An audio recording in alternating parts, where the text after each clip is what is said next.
The red sofa had never felt this dangerous. On a Friday night in London, beneath the warm glow of studio lights, what was meant to be an evening of celebrity banter transformed into something else entirely.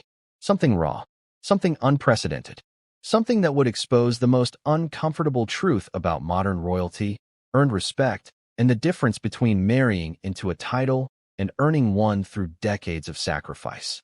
The collision was inevitable from the first moment. Dame Helen Mirren, 80 years old, Oscar winner, Dame of the British Empire, sat at one end of the sofa.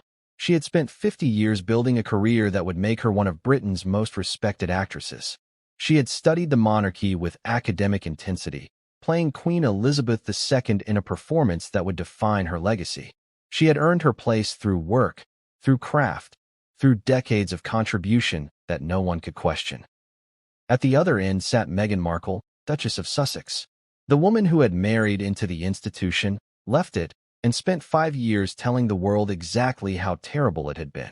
The woman whose Netflix deals, book contracts, and speaking engagements all flowed from that royal connection she now criticized so relentlessly. 2 women, 1 sofa. The collision was inevitable. The Graham Norton show studio hummed with its usual Friday night energy. Audience members clutched their complimentary drinks, settling into seats that had witnessed decades of celebrity revelations. The famous red sofa sat center stage, arranged for tonight's guests with the careful precision that made British television the envy of the world. Tonight's booking had generated unusual anticipation. Dame Helen Mirren promoting the BBC's Queen Elizabeth Centenary documentary. Meghan Markle discussing her advocacy work. 2 other guests, a comedian and a musician, who would soon fade into the background of what was about to unfold. Helen arrived first. Warm, elegant, immediately charming everyone in the room with the ease of someone who had been doing this for decades, who had earned her place through 50 years of relentless work. She settled onto the red sofa with practiced grace, her posture relaxed but regal, a woman completely comfortable in her own skin. Then Meghan arrived. Controlled. Camera ready. She settled at the opposite end of the sofa with careful attention to angles and lighting, her smile professional but somehow distant. The distance between them on that sofa was more than physical. It was philosophical, existential. The distance between earned authority and claimed victimhood. "Welcome, everyone," Graham announced, his Irish charm filling the studio. "This is going to be quite a show." He had no idea how right he was. "Helen," Graham began, turning to the actress with genuine warmth. "The BBC documentary about Queen Elizabeth's centenary. You're featured prominently.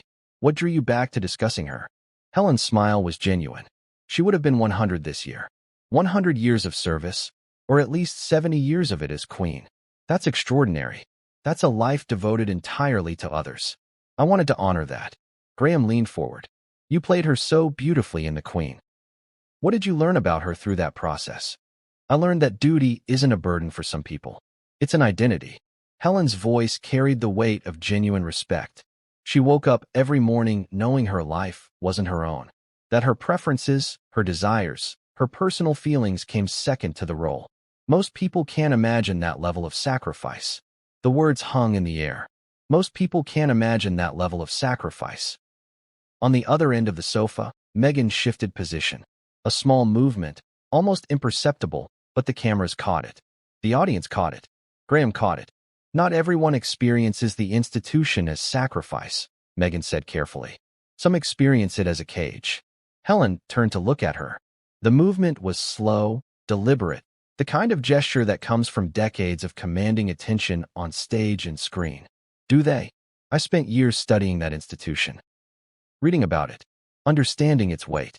What I found was complexity, not cruelty. You studied it from outside. I lived it from inside. For 3 years, I studied it for decades." Helen's voice remained pleasant, but something sharper had entered her tone. Respectfully, observation and participation offered different perspectives.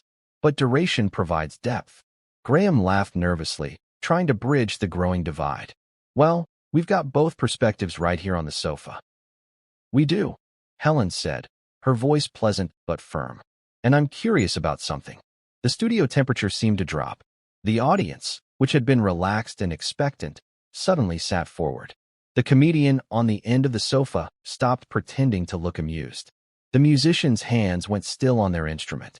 The institution you describe as a cage, Helen continued, turning her full attention to Meghan, is the same one that gave you a global platform. The same one that elevated you from actress to duchess. The same one whose name you still carry. She paused, letting the words sink in. How do you reconcile criticizing something while benefiting from it? Meghan's expression cooled. I earned my place through my marriage. Your marriage to a prince, which made you part of the institution you now criticize. The title you hold, Duchess of Sussex, was granted by that institution. The recognition that allows you to sit on this sofa tonight came from that institution. The audience held its breath. This wasn't the usual chat show banter. This was something else. Something real. I've built my own platform since leaving, Meghan said. Have you? Graham attempted to intervene. Perhaps we could talk about. No, Helen said quietly. I'd like an answer. She leaned forward slightly, her eyes fixed on Meghan with the intensity of someone who had spent decades studying power, authority, and the people who wield them. The Netflix deal came because you were a duchess. The book deal came because you were a duchess. The speaking engagements come because you were a duchess. Helen's voice carried no malice, only devastating logic. Strip away the royal connection, and what remains? Silence. The silence stretched uncomfortably. The audience could hear the hum of the studio lights, the breath of the camera operators, the distant sound of London traffic beyond the soundproofed walls. I've spent my career earning recognition, Helen continued. 50 years. Hundreds of roles. Every award, every accolade came through work. The damehood came after decades of contribution. She paused, letting the contrast sink in. What have you earned that didn't flow from marriage? Meghan's face had gone red. The carefully maintained composure was cracking. I was successful before Harry. You were a working actress. Respectable, but not globally famous. Not sitting on talk shows discussing global issues. Helen's voice remained calm, measured. That came after. Be honest about the sequence. The studio was silent. Graham had stopped trying to intervene. The other guests sat frozen, understanding that they were witnessing something unprecedented. I've done meaningful work since, Meghan said, her voice rising slightly. Archwell produces what exactly? Helen asked. I've looked. Beautiful website. Inspiring language. But when I search for outcomes, lives changed, policies influenced, measurable impact, I find nothing. Graham tried again. Helen, perhaps. I've worked with charities for decades, Helen continued, ignoring him. Real ones. With real outcomes. Schools built. People helped. By name. The foundation she runs. What has it actually accomplished? The question hung in the air. Meghan's composure visibly cracked further. I won't be interrogated by an actress, she said sharply. An actress who won an Oscar playing the grandmother you now criticize constantly, Helen replied, her voice carrying something sharper now. An actress who studied your family history more thoroughly than you apparently lived it. An actress who earned her title through work, not marriage. Meghan's face reddened further. The carefully constructed narrative was unraveling in front of a live audience and millions of viewers. The wedding, Helen said, her voice carrying something that might have been pity. Peter Phillips' wedding last weekend. Your husband's cousin. You weren't there. The reports say you weren't invited. That the family specifically excluded you to avoid, what was the phrase? A PR circus. Tabloid nonsense. Multiple sources. Confirmed reports. The family didn't want you there. Not the media. The family. Your own family by marriage. Helen paused. What does that tell you? It tells me the institution remains hostile. Or it tells you that your behavior has consequences. Helen's voice was calm, almost gentle.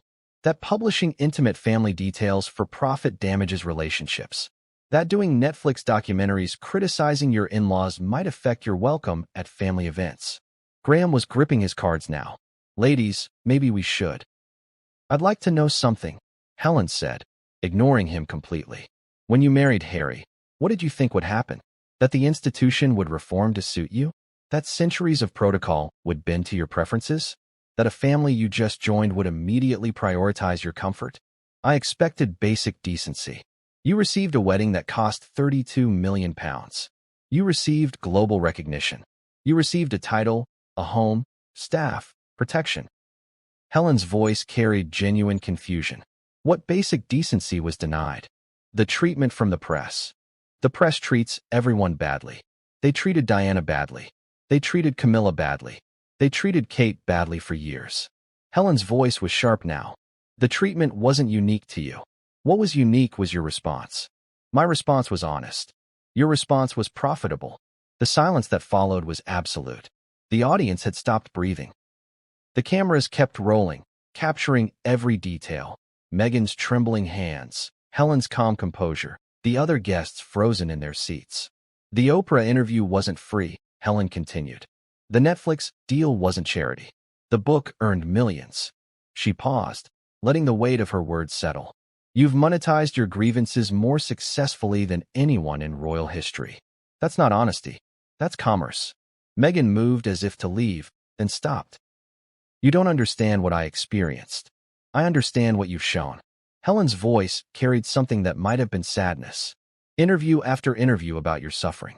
Documentary after documentary about your pain. A book detailing private family conversations. What you've shown is someone who profits from conflict while claiming to want peace. I want peace. Do you? Helen leaned forward. Because peace would require silence. Peace would require not doing interviews. Peace would require letting wounds heal privately. Instead, every few months, another revelation, another accusation, another monetized grievance. Graham cleared his throat. Perhaps the other guests would like to. Nobody moved. Nobody wanted to miss this. Let me ask you something directly, Helen said, leaning forward. And I'd like an honest answer. She paused. The studio lights seemed to flicker.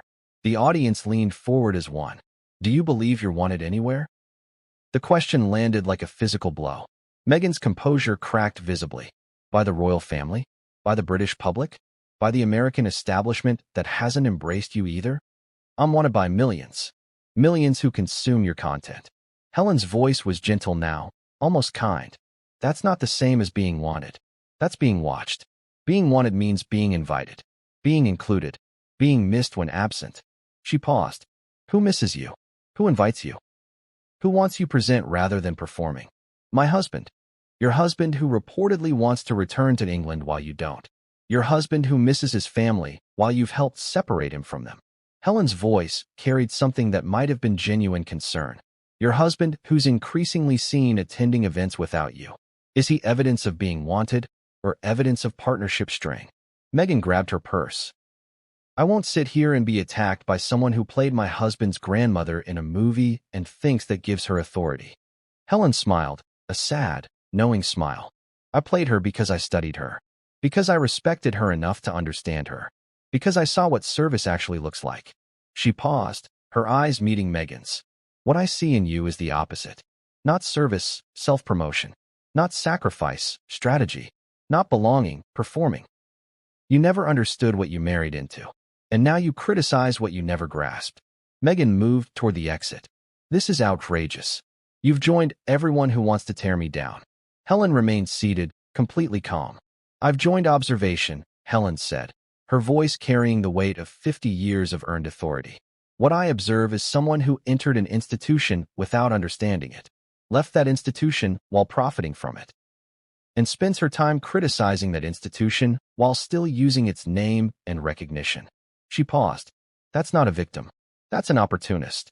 Meghan stopped at the edge of the stage. I've sacrificed. What? Helen asked, genuinely curious. A palace for a Montecito mansion? Servants for different servants? Public recognition for continued public recognition. She tilted her head.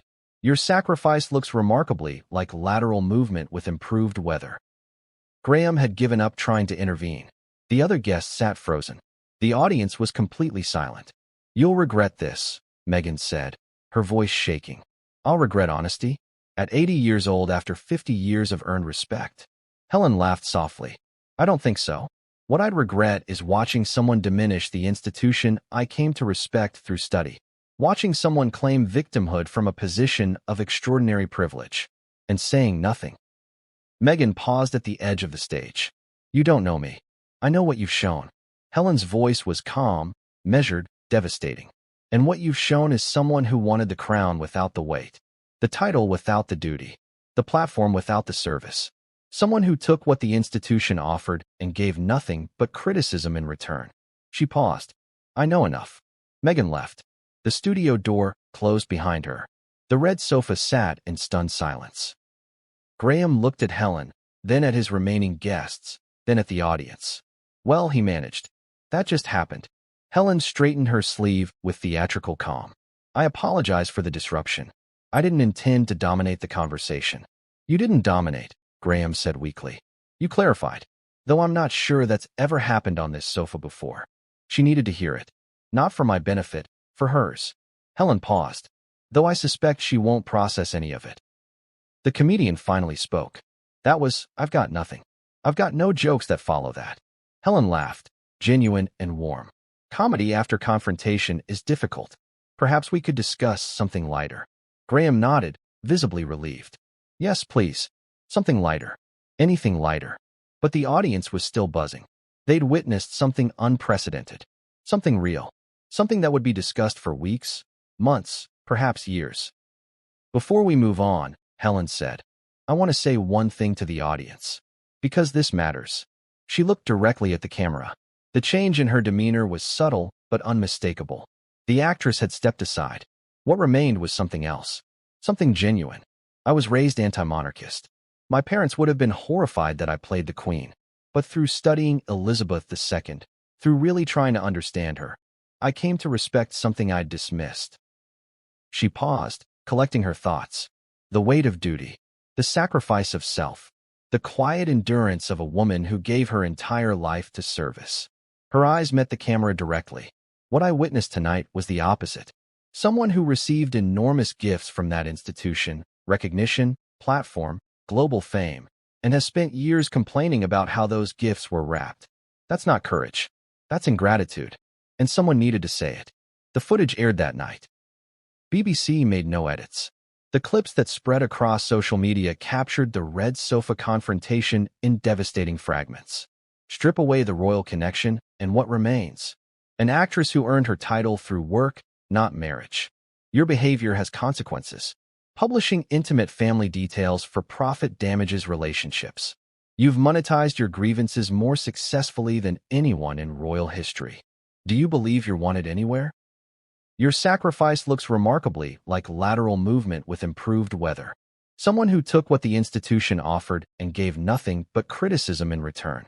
Meghan's team released a statement calling the appearance a coordinated ambush by someone with obvious institutional loyalties designed to humiliate rather than engage. Helen responded through her representatives. Coordinated? I spoke spontaneously from decades of study and observation. The ambush she describes is simply someone who's earned the right to speak about the monarchy through years of respectful engagement, asking questions of someone who's earned nothing but profit from complaint. She added, I've played the Queen. I've met the Queen. I've studied the Queen. When someone attacks that legacy while benefiting from it, I notice. And at 80 years old, I have nothing to lose by noticing out loud. For Helen Mirren, the confrontation became an unexpected coda to her royal portrayals. Proof that decades of studying Elizabeth II had given her not just artistic insight, but moral authority to defend her legacy. She had spent years researching the Queen's life, her habits, her reign. She had met her. She had witnessed the weight of service firsthand. And when someone attacked that legacy while simultaneously profiting from it, Helen did what she had always done throughout her career. She spoke the truth as she saw it. The public response was immediate and fierce. Social media exploded with clips and commentary.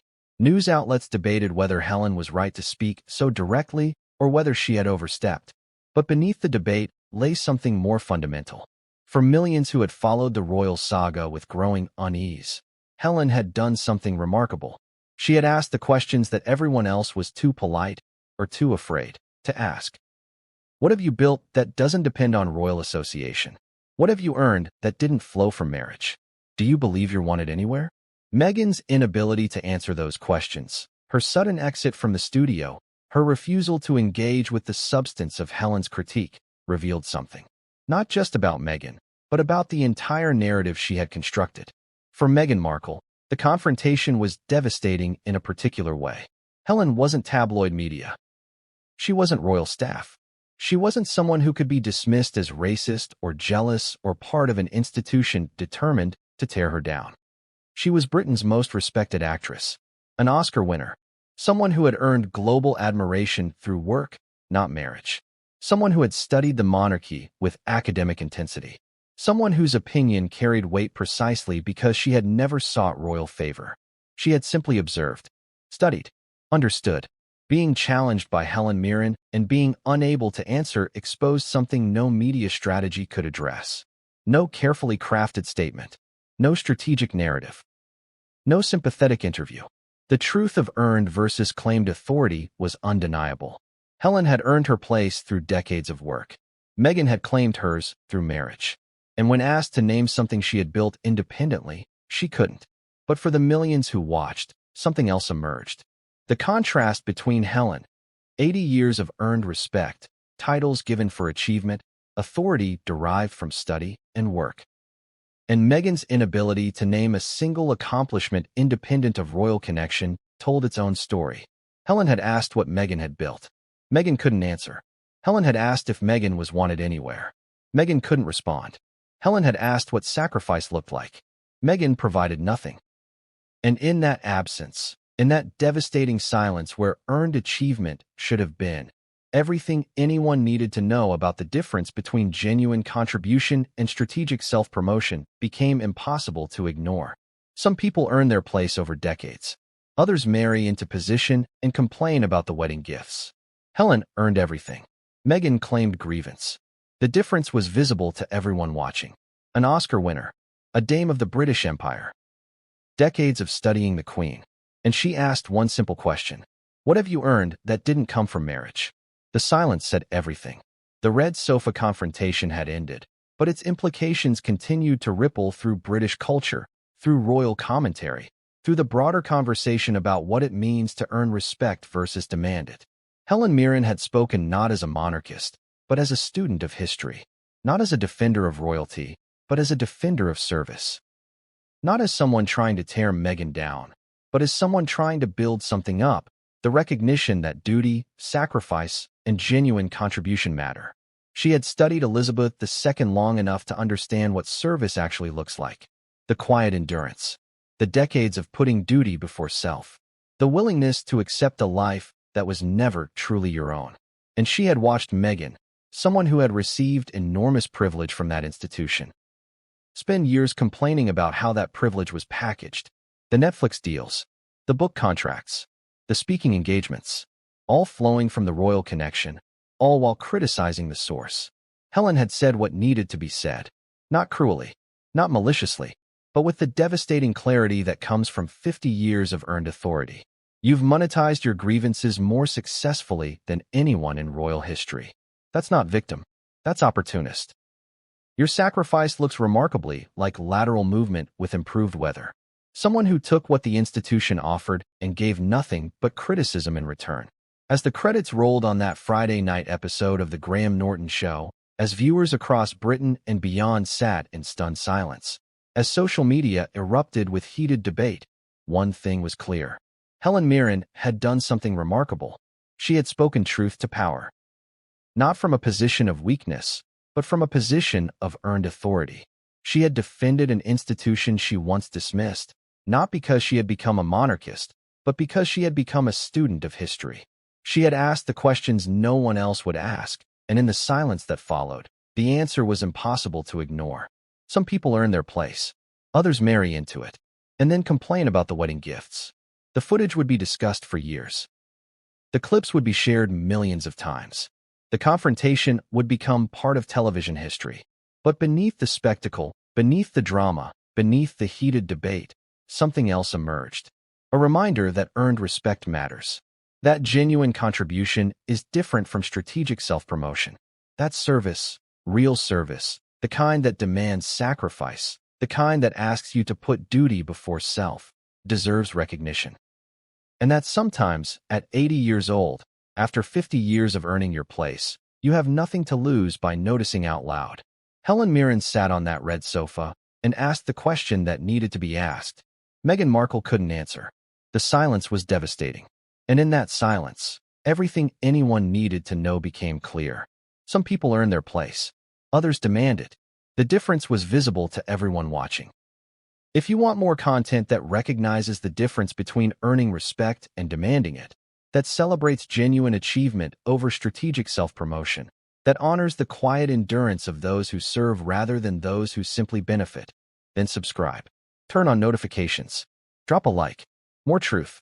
More legacy. More of what 50 years of genuine achievement actually sounds like. Because here's the thing about earned authority, it speaks for itself. And in a world of manufactured grievances and monetized complaints, the truth still matters. Helen Mirren proved that. Stay with us.